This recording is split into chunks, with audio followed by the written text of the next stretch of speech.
ঢাকা শহরের main রাস্তাগুলোতে battery চালিত licence ছাড়া রিকশাগুলো দুমড়ে মুচড়ে ভেঙে গাড়িতে তুলে নিয়ে যাওয়া হচ্ছে।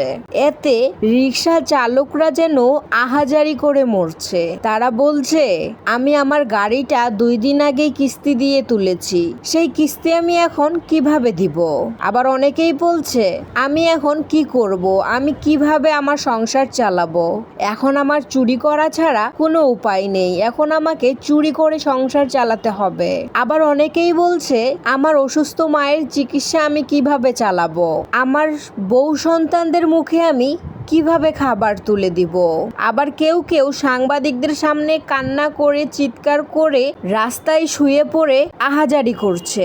যারা লাইসেন্স ছাড়া গাড়ি চালান, আমি তাদের বলতে চাই, যত দ্রুত সম্ভব গাড়ির লাইসেন্স করুন, না হলে আপনারও দুর্দশা হতে পারে এমন।